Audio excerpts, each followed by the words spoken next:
you know, in full view here. It can be put in the corner if you don't like it.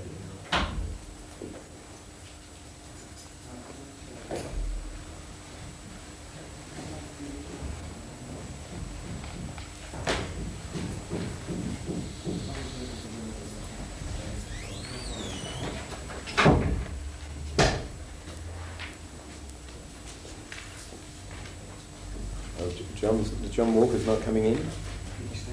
That's it. I see, so it's up to us, is it? Okay.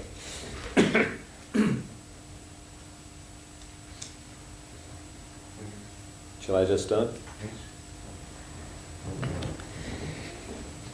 Hello everybody, it's very nice of you to come and listen to me talking a bit about the nature and the history of cybernetics, and I believe that none of you know what it is, and that's good because we can start from scratch. I, as you may know, however, have been mixed up with cybernetics from the word go, so I have a huge number of recollections, reminiscences, and so on, and probably a huge number of gaps as well that I don't know anything about. So you may wonder why I appear here with no notes and diagrams or anything. But if you think about it, I mean, this is a matter of fact rather a good cybernetic point, as you may come to appreciate later. I don't know how to do that, how to come with notes and give you a formal presentation, because if I once got into that mode, I would find I was writing a 2-3 volume history of the subject, and you know, I don't want to do that. I'm not the least bit interested in doing that. So I have to rely on extempore, on memory, and I've deliberately not thought much about it. I try to put myself in a frame of mind where you few guys have come together and say, hey, Stafford, what the hell is all this about? What is cybernetics? Mm-hmm. And as I came here at the weekend from Canada, some friends gave me a birthday party, and one of the presents I received was this, and I thought it was very apropos. You can't see it. And it says, when your memory goes, you can forget it. Well, this is how I'm standing here, sitting here.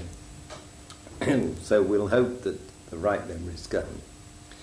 And very relevant to that, the first story I want to tell you is about the only person I've ever had that I could have called a mentor. His name was Warren McCulloch. He was one of the founders of cybernetics, and I was very devoted to him. A most extraordinary man, a physician, a psychiatrist, a poet, a blacksmith. He was all manner of things. He retired as professor of psychiatry from Illinois one Friday night, took his gold watch, and everybody said, strange, because this guy's a living dynamo, why is he retiring? And he opened up shop on the Monday morning in MIT as professor of electronics. So this is the kind of man we're dealing with. And I tell you all this straight away because it's always been an ideal of mine to be interdisciplinary. And cybernetics is outstandingly an interdisciplinary subject. And I think people will tell younger people of your age that it's impossible to know more than accounting or whatever it is you happen to be doing, and you better shut up on everything else. And I want to tell you that this is awful and wicked. You've got all sorts of neurons in your skull you never even used yet, and if you want to know something, go and find out about it. And then if you can start putting various things together that normally exist in compartments, then you will become a holist. And that's what I personally set out to become. And then I stumbled, as you will hear, on cybernetics, and I found that I'd got a science of holism to hand. And that's the first thing to say about cybernetics. Now, I was telling you about Warren. He was a very, very famous man, and I was very privileged to know him. And at the time I'm talking about, I was Director of Management Science in the steel industry. And the date is second half of the 50s. And I used to go and see Warren in the States, and he would stay at my house in Sheffield when he was in England. And I used to bore my immediate management team. I had 5 managers in my group by telling them all these stories about what Warren had said about this, that, and the other, and they got very bored with this. And they said, I don't believe this. One of them said, I don't believe this fellow exists. Why don't you produce him? You see, so I said to Warren, look, will you come and have lunch in my management dining room, you see? So he did. And after the coffee cups had been cleared away and we got to know each other a bit, I said, well, Warren, say something to us, start a discussion going. He said, well, there were 2 monks called Friar Bungay and Friar Bacon who built a brass head. Now, I don't know if you people know about brass heads. Do you? In the Middle Ages, people used to build brass heads with a view to using alchemical methods, getting them to speak. And so it was a popular pastime, apparently. I mean, it's historically true. So Warren's story concerned these 2 monks who built a brass head, and it didn't say anything, and they're getting tired. So they asked their apprentice, and said, we are going to sleep. If this head says anything, wake us up instantly. So nothing happened, but in the morning they came in and the head had exploded. And they said, what the hell happened? And the apprentice said, the head said, time was. Well, we know that, so I didn't think it was worth waking you up. And then the head said, time will be. And we knew that as well, so I didn't wake you up. And then it said, time is, and exploded. Sorry. So Warren told this story. And then in Bart, and I wish I could do this part for you, but I can't, on an account of the nature of time and perception and epistemology, which is the science of how we know things, and he embroidered a thing which went on for a couple of hours. It's just magical. Now, at the end of that, one of my team, everybody had joined in except one man who was an ex-professor of philosophy that I had acquired from Manchester University, a very well-known man. And he said nothing. So in the end, I said, Peter, you haven't said anything. I mean, why not? But say something. And he said, well, I'm very sorry, but I'm not in sympathy with this whole business. So I said, well, you might as well tell us why not. And he said, well, I happen to be an expert, as I think you know, Stafford, on medieval philosophy. And these 2 friars, to which our distinguished guest has referred, lived 187 years apart from each other. Now, what are you to make of that? I ask you to think about it, you see, because here we had this beautiful disquisition introduced by this story about the head, and here's this guy absolutely resisting because he has caught the man out in a fallacy. Now, this is totally contrary to my way of looking at the world. I mean, that fellow is. I'm with Warren. And I've told you this because I want to loosen you up. I'm not trying to sit here and give you the kind of reading from the 2-3 volume Story of Cybernetics that I'm not going to write. I'm trying to convey something to you, okay? Just as Warren was trying to convey something. And I hope you can accept it in that spirit. And if it turns out that I'm talking about people talking together and they've missed each other by 100 years or so, I don't expect you to get upset about it, because that's not the point, you see.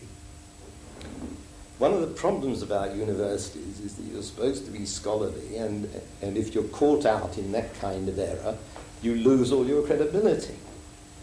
Which, of course, if you pursue that way of thinking, turns a university into a kind of supermarket of facts. You know, we're not here to do that. We're here to think and to wonder about things.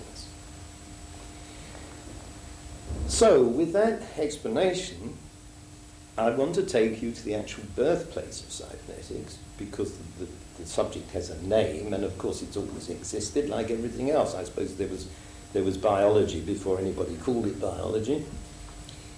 And we know when this started, and it started in the early 40s, and it started in Mexico City, of all places. And the reason for that was that a lot of the world's greatest scientists were working on wartime projects. Note the date, you see, early 40s. And they were sort of evacuated to a neutral country, to Mexico City, to work in peace.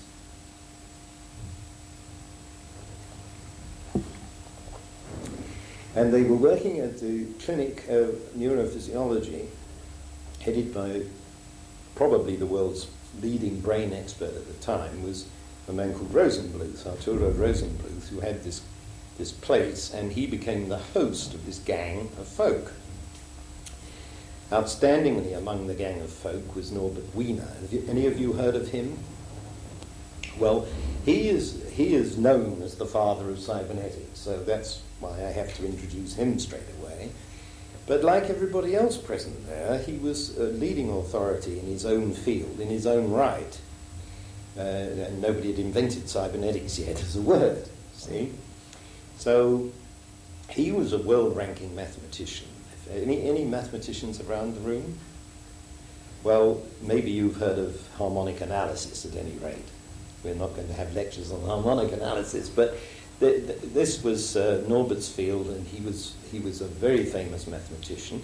Rosenbluth I've already introduced, and he had experts in practically every subject there is. Now, I said at the beginning that this is an interdisciplinary subject. This is about holism. So now you can begin to see from this story why it was that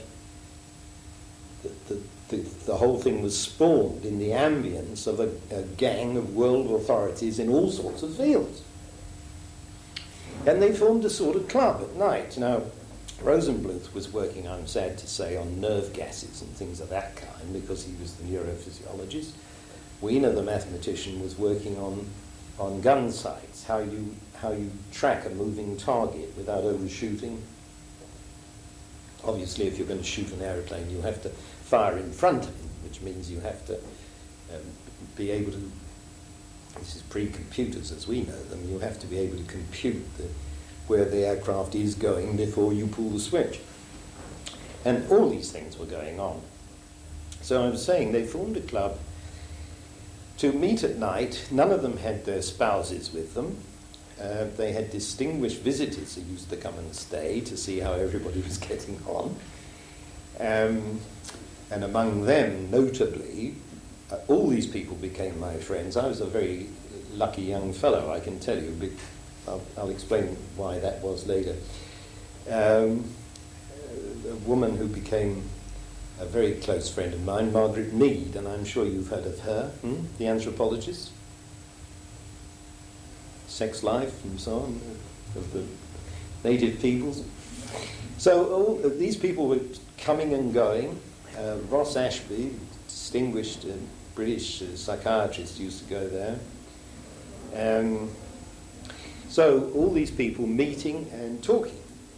So they said, well, what should we talk about? Because they realized that, it was a hell of a strange company, very distinguished company. What should they do?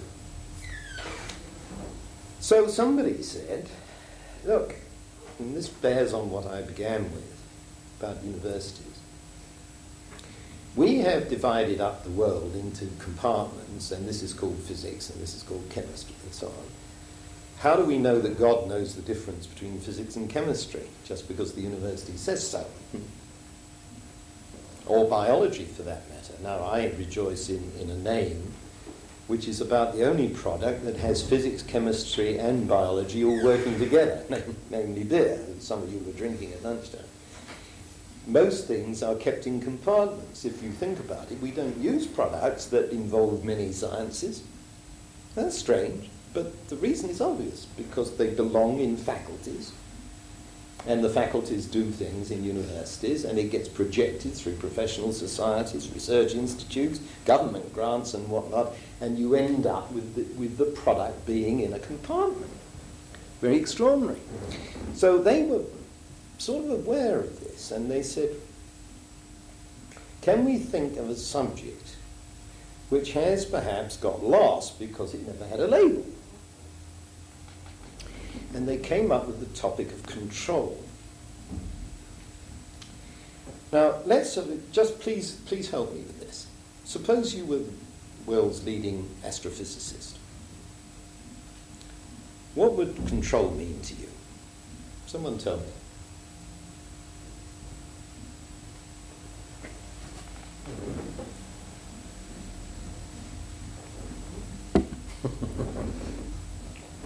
Now, you know what's going on in the universe.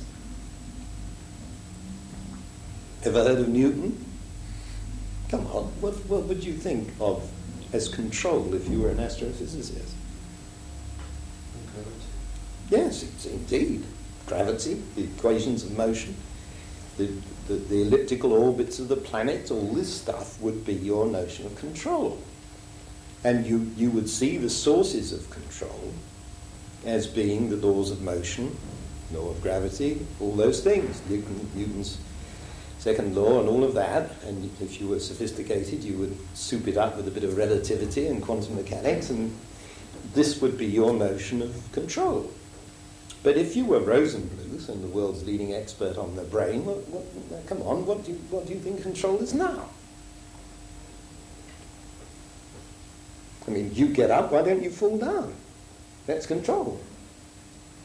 So something's going on in your central nervous system which causes you to be in control, as we say. Unless you're bananas, but most of us, most of the time, are in control. So what I'm trying to say is you pick any subject, you were going to have a totally different conception of what we mean by being in control. And they thought that this was pretty damned interesting. And they decided to talk about control from each person's standpoint. And they took a night each.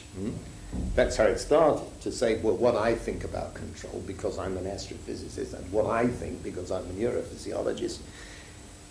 What would a politician say about control? What does an economist say about control? Are you getting the feel of what I'm trying to say here? That everybody's concept is quite different, and yet we have a concept of being in control, which means something like, well, everything isn't absolutely going crazy. You know, it's coherent in some sense in all these fields. So the question arises, you see, whether there are some principles that are around here somewhere by which things remain in control or are regulated or whatever. Because you don't have to think long about this before you realize that the word control, which I think conjures up pictures of people pulling levers and switching switches and controlling, and if you go into the political field you tend to think of fascists with guns and you do that or you're shot kind of stuff. But you don't have to think about it long to realize that the notion of control as exhibited in that way is really quite trivial compared with what happens in nature, with the seasons succeeding each other, with preys and predators bearing on each other. All of these are regulatory things. I mean, why aren't we up to hearing caterpillars? You know, a cabbage aphis weighs how much? I don't know. A little tiny bit of a gram. Now, someone calculated, you take one cabbage aphis, these guys are parthenogenetic, they don't have to have two to breed, which must be a very boring life for a cabbage aphis. But if you took a single cabbage aphis at the start of the season with unlimited supplies of cabbage, there would be about 3 billion tons of aphides by the end of the season. Now, so why aren't we up to hearing aphides, caterpillars or anything else? You know the answer. Some guy comes along and eats these fellas. Now, if you had to design a system, some of you are into the business of managerial design and so on. You had to design a system which had that amount of freedom of propagation, and you were told to invent a control system. It seems to me either you would not succeed and we would be up to here in Aphides, or you would succeed all too well and you'd make the poor little devils extinct. The idea that you could keep them at just the level you need to fill an ecological niche is daunting, isn't it? So you see, once you start thinking about this, you say, hey, just a minute, this is a very, very extraordinary topic. So that's what these guys started to do. And they began by giving themselves each a night to say, well, in anthropology, control means this to me. And you can see what that is. In anthropology, it's all about the balance of tribes and of foodstuffs and wealth, however defined. You see, everywhere you look, you see the concept, and it means something different. Well, to cut that story short, what they discovered was that it took them more than a year to interpret to each other what they meant, because nobody knew the words. You see, the physicists launched in and said, well, you know, this is a pi meson, and this obviously all this. They said, just a minute, what's a pi meson, you see? So everybody has their own vocabularies and their own paradigms, to use a word, of what constitutes control. And it really took them all this time to sort this out. And gradually they came to the belief that they had stumbled on a new science, that there were principles of control which seemed to apply everywhere. Now that, if true, you see, becomes a very astonishing and exciting point, doesn't it? Excuse me, I'm very dry.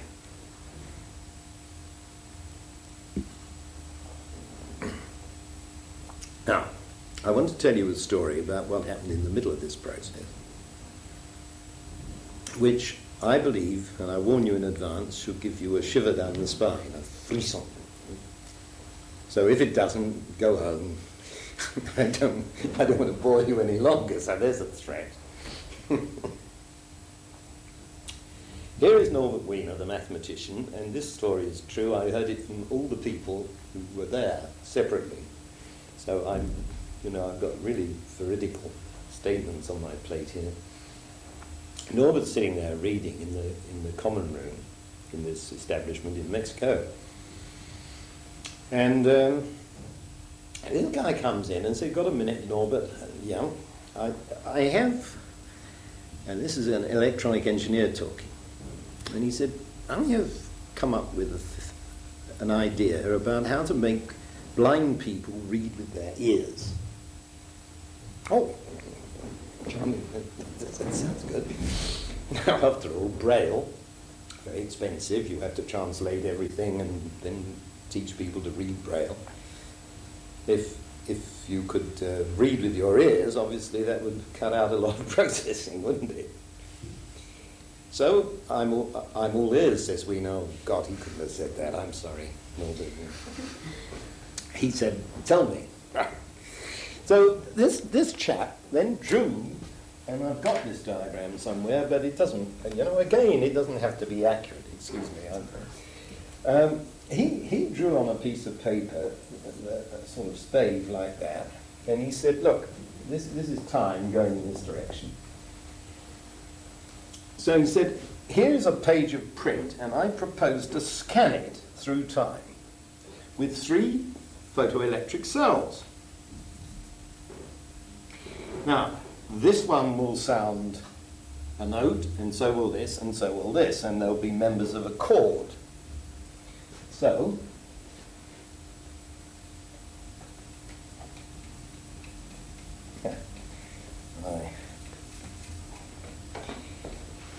if we've got an eye in the print, this thing will intercept, this P cell will not be triggered. These two will be triggered, and it will go boing, these 2 notes. If we get a T, it'll trigger all 3 notes. Sorry, an L will trigger all 3 notes. A T will trigger all 3 notes, and this one will be sustained. So you go boing. So gradually you could train the ear, he says, to understand what this means in terms of words. And after all, if you think about it, a word like the, T-H-E, would have a complex little gestalt, wouldn't it? It would be a pattern with the boom, ding, boom, funk, and that you'd say, oh, that's the. So, fair enough. Now, how would you build this machine? So he's starting to look at this. So he says, well, we need these photoelectric cells, and we need an array of them which are differentiated in time, this being time. So we've got these things happening like that, and returning. So we've got to build a special purpose computer. Don't forget, there weren't any computers. This is thinking of, as an electronic engineer, about the machine you could build. So we've got this kind of array, and then obviously there's got to be a connection between this and that and that. And so you get a scribbled diagram that he was talking about to Weiner, and it looked something like that. As I say, I've seen it, and I could send it to you if you really wanted it. But that's good enough. That's the sort of diagram. It wasn't an electrical circuit, you notice. It was a schematic. A schematic diagram explaining how he thought this machine might work. And Weiner encouraged him, and they agreed it was an idea worth pursuing, and the electronics man went to bed, took his whiskey and left. So Weiner resumed his book. In came Rosenbluth, whom I already told you was the director of this institute and the world's leading authority on the brain, neurophysiologist. Went to look for a magazine on the table, found this line there, and he said, you ready for this?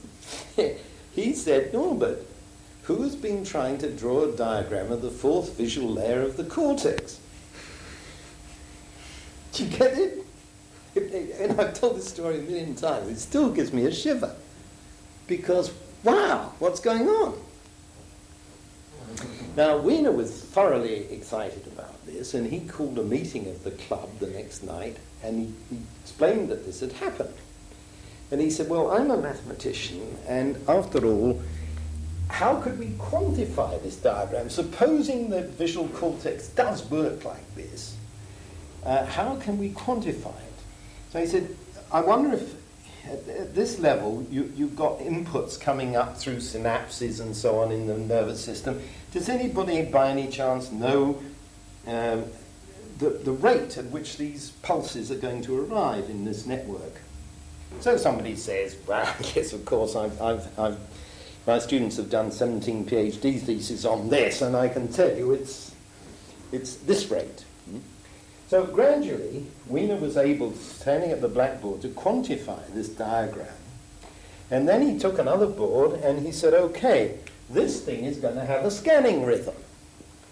Because if you move a thing across a page of print, then it's going to establish a rhythm with which all these sounds are produced, obviously. I forgot to say, by the way, that I should have said this, that the reason for all these interconnections is that, I'm so sorry, I missed this story out to this extent, that if you've got a page of print, if it's specially produced, then you can align your photocells with this size of type. But if it isn't, the machine has got to have a built-in ability to move its photocells to align with the size of type. Otherwise, you'd have to print every book specially, and you might as well print it in Braille. You know? So this is why all this interconnection, because of trying to perceive where you are with a text. So I'm going back to all of that, where Weiner is quantifying this and saying, well, any such machine, whether it's a thing invented here or whether it's a brain, would develop a scanning rhythm, and I propose to calculate what this rhythm is. Now, so this is going to be cycles a second. Any guesses? How many cycles a second did he compute? Answer, 10. What's 10 cycles a second? Anybody know? It's the alpha rhythm of the brain, the resting state of the brain. So another frisson? Anybody? I mean, not only have we got this idea now, but we've quantified it, and by golly, it works, you see. Now, this kind of thing was what set everybody alight, and everybody saying, my God, we're onto something, and there is a subject here, there is a connection. Are you clear with me so far? So they said, well, what is it? It's a science of control of some kind.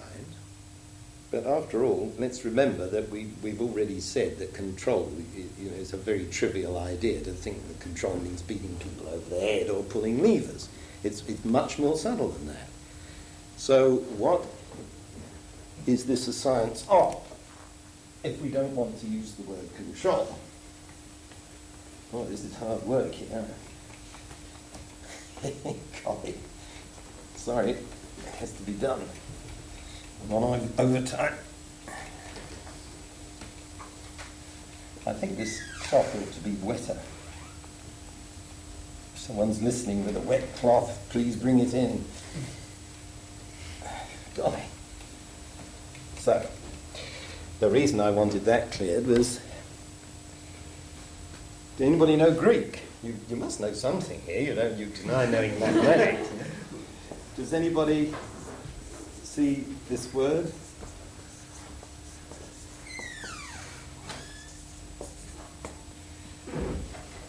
That is Kubernetes, from which we get cybernetics. And it is the Greek word for a steersman. Now, this is a bit more sophisticated than beating people over the head. See? If any of you have ever read Homer, they were full of long ships, and you imagine the guy at the back of a long ship with a tiller, and he's trying to get over there, and there's a light burning, a lighthouse. He had those. So he's got to get there, and he's got the wind and the sea and the rain and everything bashing him. He hasn't got a computer. So how is he going to get through this mass of variables, we would call them, that we can't measure and can't compute because we don't know the equations? What he does is he fixes his eye on the light and juggles, and he gets there without knowing why, you see, but he's steered there. So Weiner and the guys said, this is a nice image. It's not a nice word. I've cursed it ever since. People say, cybernetics, what's that? I had a, what do you call it, an immigration officer in New York said to me, I used to have cybernetician in my passport till I realized it was too much trouble. I now have professor. Everybody knows that. You've got a beard, okay. So this immigration officer said to me, cybernetician, I know what that is. You freeze dead people.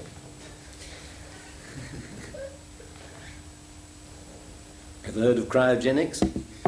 So, confusion. So I don't like the word. It's been a nuisance. On the other hand, etymologically, as I'm trying to show you, it's more or less perfect. Because control in a regulatory sense about how you are steering isn't about bullying anybody, isn't about knowing the machinery of doing it even. You know? It is a question of having something that you want to achieve and finding ways that work of achieving it. Manipulating a system, if you will, so that it produces the desired result. Now, that is a very nice idea I'm suggesting to you. And if we transliterate the Greek into Latin, the U, this part, that's a rho, so that's an R, that's an N. And in Latin, we get this ending, and the K gets harder and becomes a G.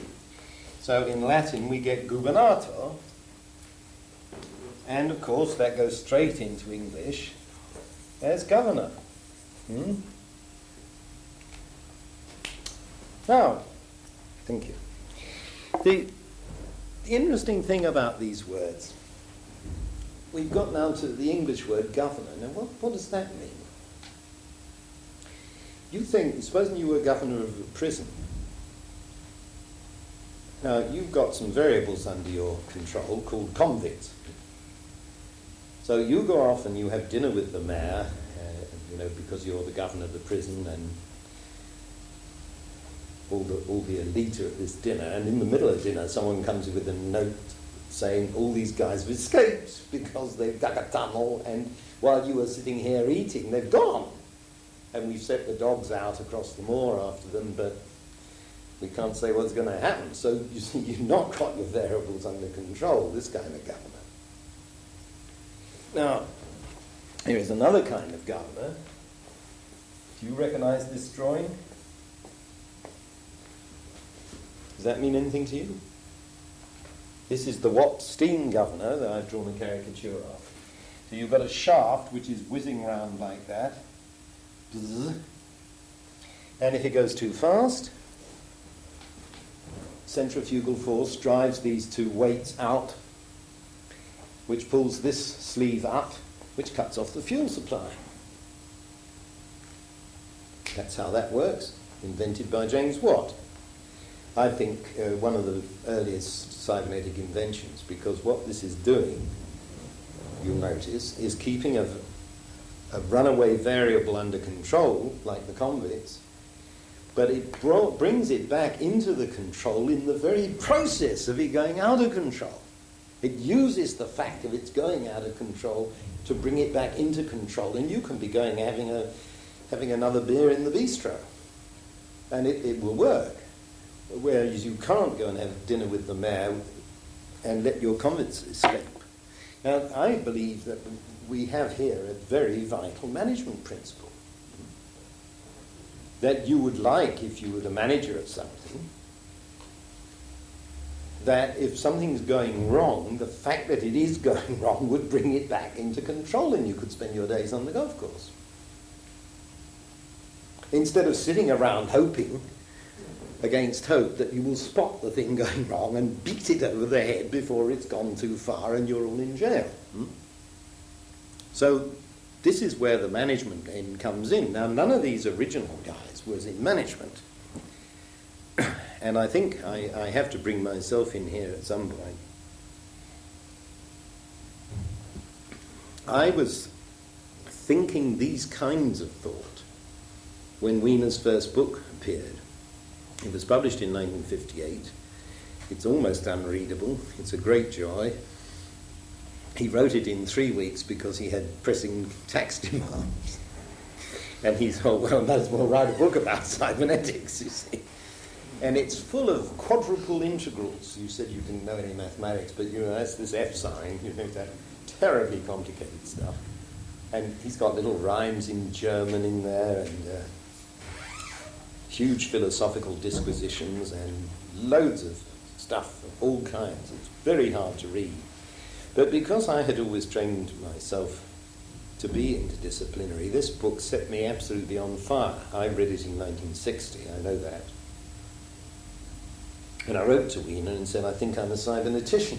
You see, so that's how the lucky young man got in with a gang of people old enough to be his father, you see.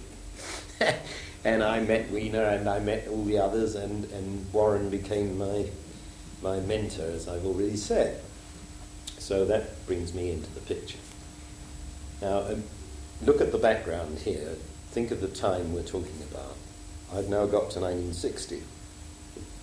What was happening in the 50s? Well, the people who were involved in all this persuaded the Josiah Macy Jr. Foundation to fund an annual conference. And those books are more precious than gold. They're proceedings of the annual conference on cybernetics. So I managed to get hold of all those as soon as I discovered this, and you can't get them now at all. They're collector's items, and I'm pleased to tell you that my own collection of those is right here in Liverpool, because, as you may have read, this college has acquired all my books. So there you go. So those conferences began to report what people were doing with these ideas, and other guys got sucked into to the proceedings, as I did myself in 1960. And so the whole movement was born. But I was asking you to contemplate what else was happening at that time. Notably, you see, computers were being invented.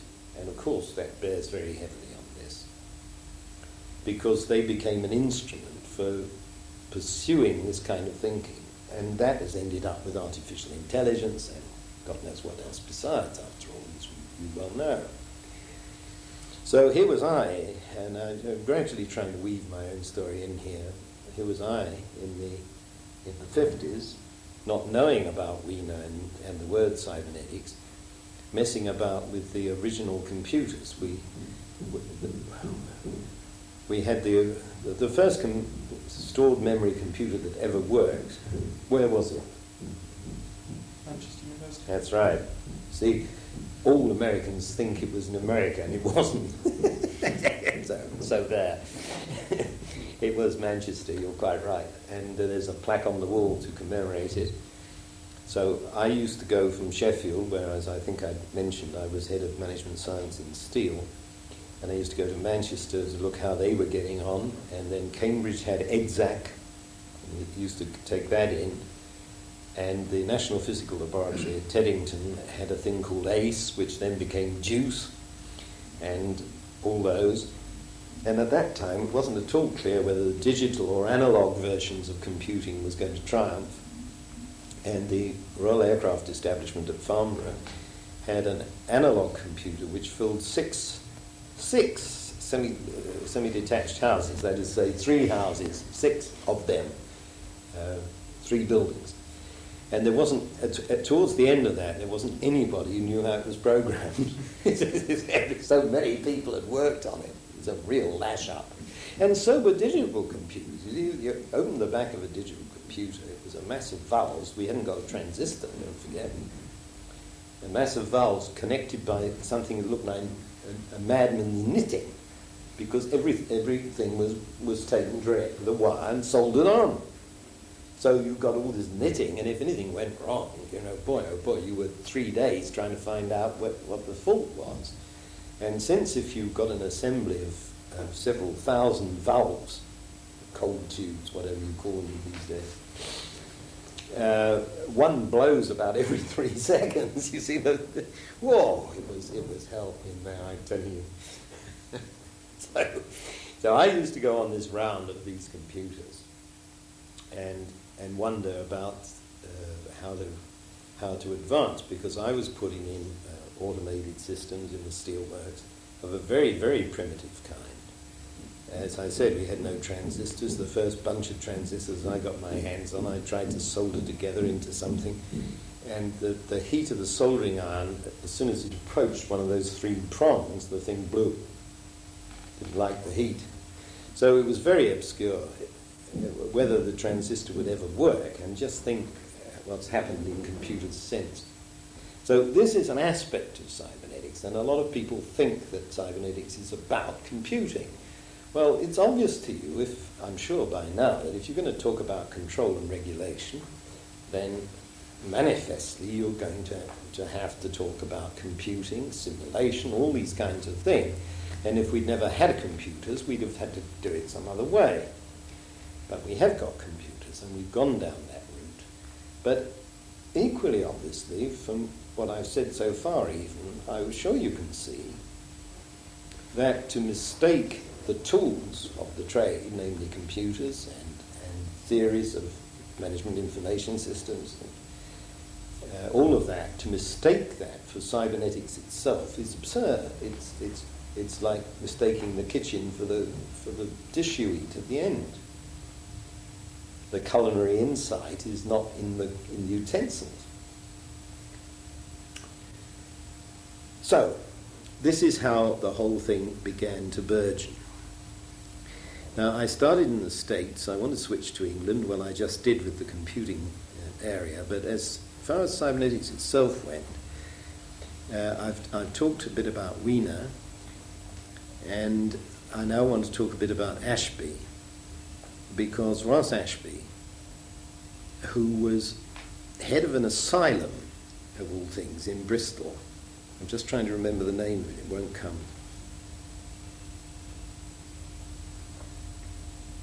Never mind. He was a psychiatrist, a man who thought very deeply about the brain, and who formulated a set of theories about how the brain actually works. And he wrote a book called Design for a Brain, which looks at very fundamental mechanisms that must be satisfied if the brain is going to work. And outstandingly, the notion is homeostasis. Now, I don't know if you know that word. I expect you've heard the word, but what sort of insight do you have into the notion of homeostasis? Well, homeostasis is that natural system of control, if you will, which keeps variables within physiological limits. The most obvious example is your own temperature. 98.4 and all that jazz. No surgeon has found a thermometer, a feedback system, a relay inside you set for 98.4, and yet here you are, and you can go on to a melting shop stage, steel melting at 1450 degrees, and then straight out of there into a butcher's freezer, and somehow your temperature adjusts. Now, there is a very cybernetic truth. How does it work? So homeostasis is how it works, and Ashby was the man who penetrated that mechanism. So Design for a Brain became very important. So I extended my tours of computers to include Bristol. You see, it started making friends with Ashby. Now, I don't know what's up with Bristol. Some of you come from Bristol, but the air must be good. Because also in Bristol we had Grey Walter, who was the head of the Burden Neurophysiological Institute in Bristol, who was a world authority on electroencephalography, the EEG, the brain rhythms and all that. So he had theories about how the brain worked. And he started building machines that illustrated these principles. Now, I'm going to get bogged down if I'm not careful, because Ashby invented a homeostat which was made of magnets and coloured lights to study the principles of homeostasis. And Gray invented a tortoise to examine how other physiological principles worked. And down the road in the university, there was a psychologist called Frank George, who was also trying a behavioural approach to how behaviour is governed. And his department was full of monkeys, this kind of psychological approach. And Frank replaced the monkeys with electronics and fell foul of his professor, who was a monkey expert psychologist. So you have all these trends going on, and high excitement and a lot of tension and drama and so forth. So gradually this thing came together, and I haven't yet given you Weiner's definition of cybernetics, but against all this background, I hope you'll appreciate it better. When he wrote this book, 1958, as I told you, he defined cybernetics like this. He said it is the science of controlling communication in the animal and the machine. Now, nobody understood that, and I don't suppose you do either, although I've told you enough. If you went away with a wet towel around your head and thought about it, you may get some real insights from that definition. But let me help you with it. Take the first part, control and communication. Now, why communication? Well, it's become very, very clear in these early days, during all this talk and building of machines and so forth, that regulatory being in control is absolutely dependent on the communication And the flow of information, that means, by which the thing is supposed to be controlled. Never more true than in the central nervous system, quite obviously, that nothing happens unless pulses are flowing through the nerves. And it's the same in a machine as well. And so control and communication becomes a central concept to cybernetics, and that's what Weiner was drawing attention to with his definition. As to in the animal and the machine, now we're really talking dangerous stuff here, because if you think about the university and the way knowledge has been organised, it has made a tremendous division between animate and inanimate, has it not? You know, physics and chemistry over here, the physical sciences, and over here the biological sciences, and latterly the social sciences. And there's a huge divide here, and you're not supposed to be able to cross it at all. Whereas what the cyberneticians were discovering was that there are indeed principles of control, and I've already mentioned homeostasis. I shall mention several more as we proceed. There are principles of control which apply whether you're talking about brains or computers, or for that matter economies, or political systems, or anything else. So what these things have in common is that you've got a very large probabilistic system which is whizzing around and somehow is achieving the in-control notion because of the way it's all internally organised, and not because somebody's come along with a hammer or a machine gun or a set of levers. Now, if you just apply that thought just even for a second to what is going on in economics these days, with economists all at each other's throat about how you control the economy, you know? And you can begin to see that they can't even begin on it because they've got simplistic theories which are like hammers and levers. They say control the money supply, that's it. Like hell it is, as we've discovered. It doesn't work. The controls are implicit. So the nearest they've got to a cybernetic statement is the notion of market forces, which is a pretense at seeing what is implicit. But that's only a fraction of it. And that's why, in my opinion, the pursuit of the market force economy is so devastatingly wrong. It's right to the extent that it's better than saying control the money supply. It's looking at a self-generating piece of machinery. But it's not an adequate explanation, as we keep on finding out, because nothing works. So I'm trying to sell you the proposition that there are cybernetic principles which apply absolutely everywhere, and you can flit from economics to the brain, to the computer, and so forth, and this is what the subject does, and it's extremely rewarding for that reason. Now, the next thing we have to consider there is that because it flits around in this way, people are fond of saying, well, this is simply analogies. This is very unscientific. Stafford, go home. It won't do.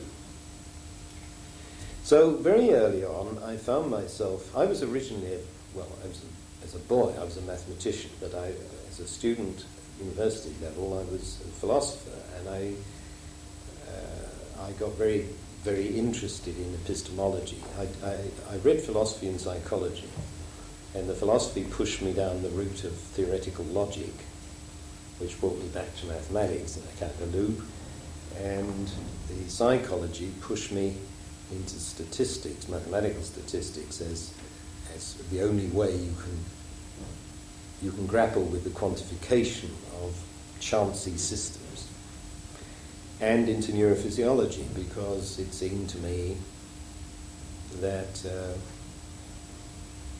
talking about the brain from the outside without knowing anything about how it works is kind of wild.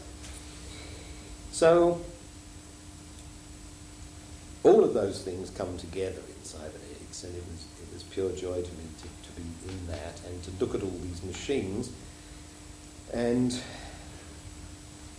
to build an epistemology that would account for this. And I think the next thing I would like to do is show you what that theory is about, because it really is damaging scientifically if your response, for instance, to all this yarn would be to say, well, you know, there are obviously analogies, so Stafford says, and they're fairly obvious once they're pointed out, between machines and brains and economies, but really this has got to be suspect, it's not scientific, it's, you know, and indeed we've encountered a lot of that opposition. One of the very big strengths was from the start that the leaders in this field had nothing to prove. They were already well famous in their own subjects, and they didn't, you know, you couldn't sit there and accuse a Weiner of sort of being a Scientologist or something, making it up as he went along. So I published this theory that I'm going to sketch in for you now in a book called Decision and Control, which was published in 1966 and is still in print, I'm proud to declare. And the theory goes like this. It says, well, here are the two things that we're talking about, like a brain and a computer, or a system of preys and predators and a mathematical theorem, you know, things apparently dissimilar, to which we are drawing attention and we are saying, hey, just a minute about, because this is behaving like that. Now, it is fair to call that, when we start, an analogy. And if that's all it was, it wouldn't be very scientific. So I argue that what you do then is you try and formalize these two things. You come down here and you look again at the comparison of two formalizations. Now, ideally, I suppose, those formalizations would both be in mathematical terms. But even if you can't make that grade, you're being far more rigorous than this original metaphorical impression. You're trying to formulate the thing rigorously. Now, people like John Stuart Mill looked at inductive logic in this light and formulated principles in the 19th century as to how one might have a rigorous analogy. So I wish I hadn't written that. Get rid of it. Let us call this level purely metaphor. With you, my love is like a red, red rose kind of stuff. Now I prove it. So this becomes formal analogy at the point where you can make this rigorous, and Mill's methods and so on are relevant. If you come down still further, let's say now that we have got sets of mathematical equations and we are looking at the relationship between them, then this is a homomorph. Again, I'm sorry, you said you don't want mathematical terms, but that is the word for a mapping of one thing onto another which isn't exact, but which is nonetheless telling us something. For example, if I have a model of a building, and you say, oh, I know what that is St. Paul's Cathedral or Tower Bridge or something, you wouldn't confuse them, although it's only a model. And if you come along, I'd cast you in the role of carping critic, and say, hey, this hasn't got the right number of bricks in, you say, oh, come off it, that's not relevant. So these two things are homomorphic. The actual St. Paul's Cathedral and the model are what are known in mathematics quite graphically, I think quite easily understood, as many one mappings. So you've got lots of bricks being represented by one brick. And this is the kind of expectation you have at this epistemological level in trying to understand what that relationship means, if anything. It may not mean anything, it may just remain a metaphor. And then you come down, and this is scientific progress, because these two things now, if you're lucky, become homomorphic. I'm sorry, I said homomorphic already, the many-one mapping. These things now become isomorphic. Iso, as you know, with isobars and all that stuff in meteorology. Iso means the same. So that mapping is identical.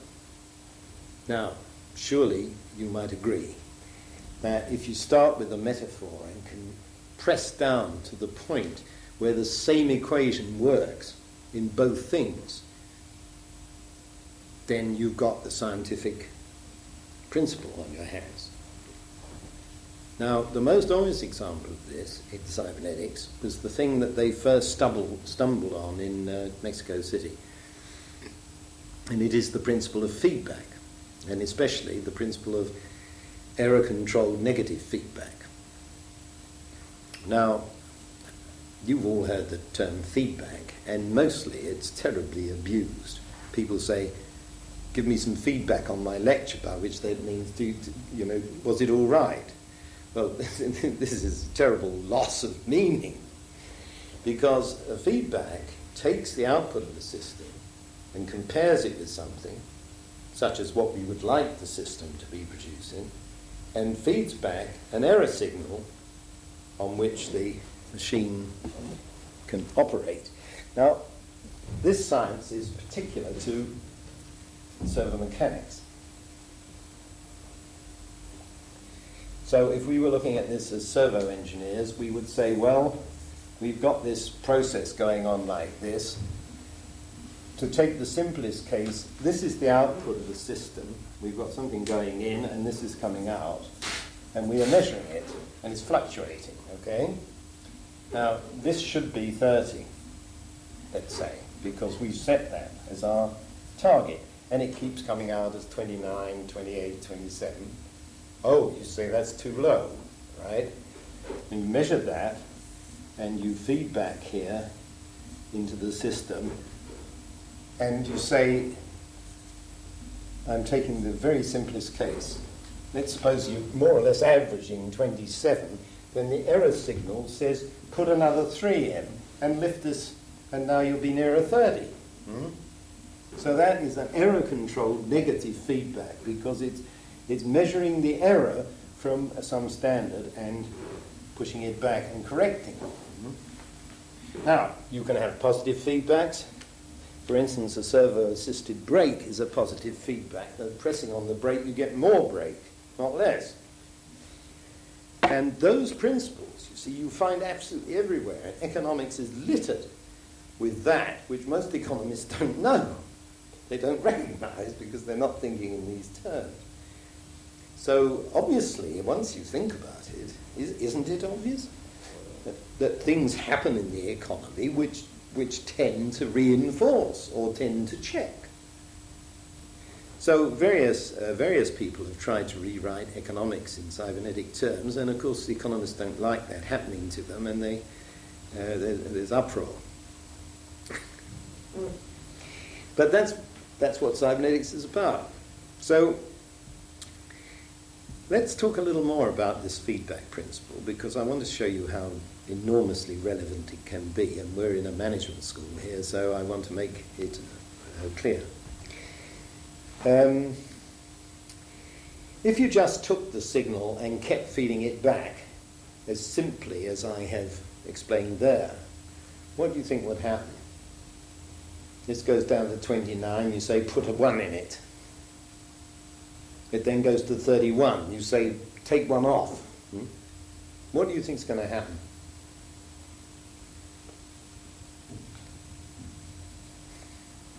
No response. It's going to hover around the 30. You're right, it's going to do worse than hover.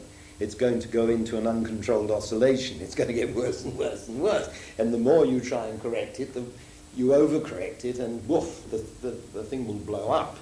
And what happens is this output is wobbling, and it wobbles like that, and bang. And that's an uncontrolled oscillation. So to get over that, what you do is you put a feedback function in here, which is cleverer than that, which collects the information coming out of here and effectively damps it. So instead of leaping in and saying, don't do that, you see, it says, well, just a minute, there's a tendency towards being too low, so let's gently up it and see where the equilibrium point will come. So that's what you try and do, and you can see that in your own physiology if you think about it. If you corrected every movement you make without this kind of box in there, you would become spastic. Because you try and seize this glass, you say, my hand isn't going the right direction, before you know what you're doing this. And that is indeed a condition. It's called ataxia.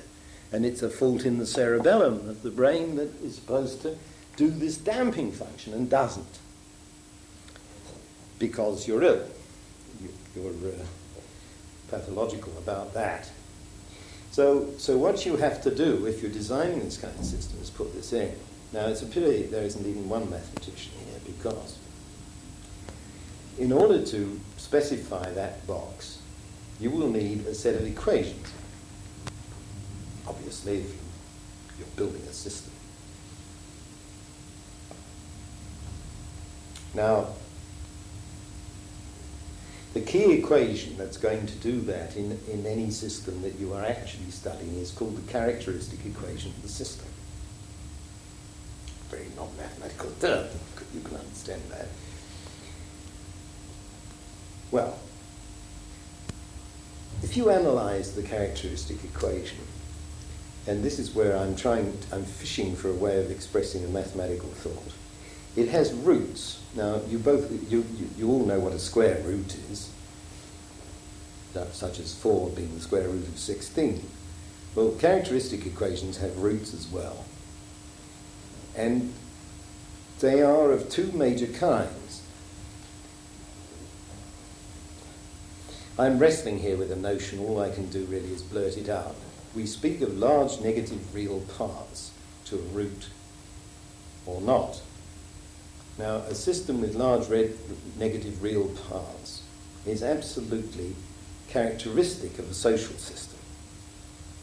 So when you apply this kind of servo-mechanical thinking, using my epistemology to a social phenomenon, you must expect that this thing will have large negative real parts. Now, why am I telling you this? I mean, it gets very, very interesting, or I wouldn't be bothering you with the terminology at all. If you have high gain on the system, where the feedback function has large negative real parts, what happens is that the feedback takes over from the input. Now, that is an extraordinary fact, but it is a fact of servo-mechanical engineering. And I already told you this applies in social systems, which I could demonstrate, but you would need the mathematics to follow it. Now, look at the consequences of that. If you just accept what I'm saying, please do for the moment. You look at the role of the media in the life we lead, in understanding politics, in understanding the world situation, in understanding economics, etc., etc. Now, in fact, the media are playing a feedback role. They're trying to correct your understanding, aren't they? Your understanding is thus and thus. Along comes a television program which says, you are misreading this, in effect. We will tell you. Now, you think, don't you, that you can accept or reject that message. And you say, well, that was interesting, but I don't believe a word of it, or not. But the problem is, if this cybernetic treatment is correct, this will gradually take over the input. In other words, what you know about the situation will all be coming from the media, because you haven't got any other source of information, because this is dominating the circuit. After all, where are you going to get it? Somebody comes home and says, I've just been in China and it's like this, and you say, oh yes. But the next program on China, you see, is going to correct this impression. Fast, probably. Now, I have a paper which I think, if you're interested in this bit of what I'm saying, I think you might well enjoy, called The Will of the People, which I'm sure can be made available to you here. which tries to analyse what happens in a democracy to the will of the people, which gets destroyed by all manner of stuff, which this is a major mechanism. There are many others. So this is my cybernetic address to the problem of how society regulates itself or fails to. And I believe that our societies are in a catastrophic situation right now. Everybody, I say everybody, a lot of people are crowing about the collapse of Soviet communism and not noticing that our own society is following closely behind. We've got a third of our people in Britain and in the States and in Canada, just an interesting figure. I mean, why do we get these same figures? Because they're a function of a system. We've got a third of the people below the poverty line. Well, that's not very clever, etc. And you know about the homeless, you know. We get to learn to live with this stuff, and because we get conditioned by this kind of feedback, we don't find it at all surprising, whereas we should be absolutely outraged, I think, about the state of the world. And if you take it at a world level, you've got a third of the world starving. And if you increase starving to include undernourished, it's 2/3 of the world. And here we are saying, oh, well, the hell with Soviet communism, that didn't work. We are the winners. But we couldn't manage a fish and chip shop. That's how it seems to me. Now, the cybernetics of all this is what I've spent my life examining. And those of you who wanted me to tell you over lunch what it was all about, I've got there now, more or less. Hours later, I hope you can get some feeling for what is involved in this and the high excitement of an approach which is multidisciplinary, which has to accept that if there is evidence from biology, then you've got to transform yourself into a biologist and understand it. And if you need mathematics to do it, you have to learn some mathematics, and so on and so forth. And this is, I assure you, not an impossible task. Because you're not going to set yourself up as God Almighty. You're not going to say, I know everything. That's ridiculous. But you can learn what is common to all the disciplines about this topic of regulation, and in particular self-regulation, because we want to design our systems so that they regulate themselves. This is known as autonomy, isn't it? Now, most people believe in autonomy as a political objective, and then it turns out you can't do it. After all, Mrs. Thatcher was always talking about autonomy and meanwhile grabbing all the power into London and capping rates and doing all the things that stop autonomy from working. It's just a total failure to understand the cybernetics of the situation, assuming there's honesty behind it, if there is. It's a failure to understand the cybernetics.